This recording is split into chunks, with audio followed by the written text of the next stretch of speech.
મણિપુરમાં છેલ્લા 3 વર્ષથી મૈતે અને કુકી સમુદાય વચ્ચે હિંસા ચાલી રહેલ છે અને હિંસામાં 3 વર્ષ દરમિયાન અસંખ્ય મણિપુરી લોકો મૃત્યુ પામેલ છે।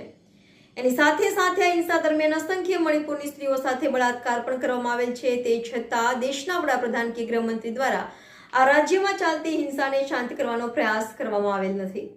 જ્યારે ગઈ સાંજે તમારીબાગ પાસે આવેલ હોમ સાયન્સ પાસે બેનરો સાથે દેખાવો કરવામાં આવ્યો હતો। જ્યારે વધુમાં પવન ગુપ્તાએ જણાવ્યું હતું કે ચૂંટણી પ્રચાર માટે સત્તામાં બેસેલી સરકાર જ મણિપુરમાં શાસન કરે છે, એ છતાં આટલી મોટી હિંસા થઈ રહેલ હોય દેશના વડાપ્રધાન કે ગૃહમંત્રી આ રાજ્યની મુલાકાત પણ લેવા ગયેલ નથી।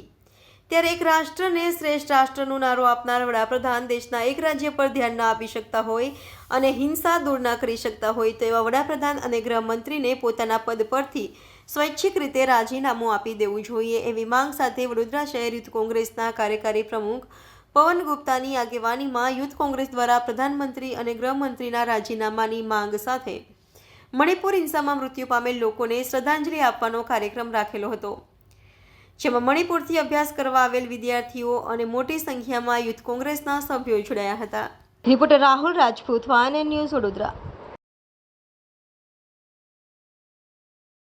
Justice! We want justice! We want justice! We want justice! We want justice!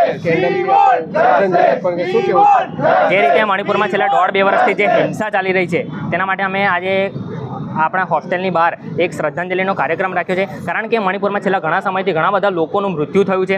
આજના પેપરમાં પણ અમે વાંચ્યું છે કે મણિપુરમાં એક નાના વિદ્યાર્થીને પોલીસની ગોળી વાગી, જેના કારણે તેનું મૃત્યુ થઈ ગયું અને પૂરા રાજ્યમાં શાળાઓ બંધ કરી દેવામાં આવી છે। માટે અહીંયા MS યુનિવર્સિટીમાં પણ જે મણિપુરના વિદ્યાર્થીઓ રહે છે તેમના રાજ્યમાં જે હિંસા ચાલી રહી છે તેનાથી તે લોકો ખૂબ ચિંતિત છે, ખૂબ પરેશાન છે, જેના માટે આજે અમે મણિપુરના વિદ્યાર્થીઓને સાથે રાખીને હોસ્ટેલના ગેટની બહાર શ્રદ્ધાંજલિનો કાર્યક્રમ રાખ્યો છે। અને અમે કેન્દ્ર સરકારને કહેવા માંગીએ છીએ કે મણિપુર આપણા દેશનો જે ભાગ છે, તો આ સરકાર એવું માની બેઠી છે કે મણિપુર આપણા દેશનો ભાગ નથી, તો અમે કહેવા માંગીશું કે મણિપુર એ આપણા દેશનો જ એક ભાગ છે। જો તમે ભૂલી ગયા હોય, તમે દેશના બધા જ રાજ્યોમાં જાઓ છો તો મણિપુરમાં પણ જાઓ, મણિપુરના લોકોની સમસ્યાઓ સાંભળો, તેમના પ્રશ્નોનું નિરાકરણ લાવો।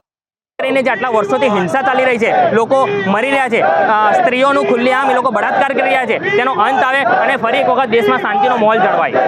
શેના કારણે હિંસા અટકતી રહી? શું કારણ છે જેના કારણે હિંસા અટકતી નથી? મણિપુરની અંદર 2 કોમની વચ્ચે જે ચાલી રહ્યો છે જે ઝઘડો, તે ખૂબ મોટા પાયે થઈ ગયો છે અને પૂરા રાજ્યોમાં ફેલાઈ ગયો છે। માટે આનામાં કેન્દ્ર સરકારે આગળ આવીને કોઈ સકારાત્મક પગલાં લેવા જોઈએ, જેથી કરીને આ હિંસાનો અંત આવે। ભારત દેશના ઉત્તર પૂર્વીય રાજ્ય મણિપુરમાં છેલ્લા 3 વર્ષથી જે હિંસા ચાલી રહી છે એ હિંસામાં મણિપુર રાજ્યના અસંખ્ય લોકો મૃત્યુ પામ્યા છે। સાથે સાથે મણિપુર રાજ્યની અસંખ્ય મહિલાઓ સાથે બળાત્કાર થયું છે। એ છતાં દેશના વડાપ્રધાન કે દેશના ગૃહમંત્રી દ્વારા મણિપુર રાજ્યની એક પણ મુલાકાત લેવામાં નથી આવી કે ના તો મણિપુર રાજ્યમાં ચાલતી હિંસાને શાંત કરવાનો પ્રયાસ કરવામાં આવ્યો છે।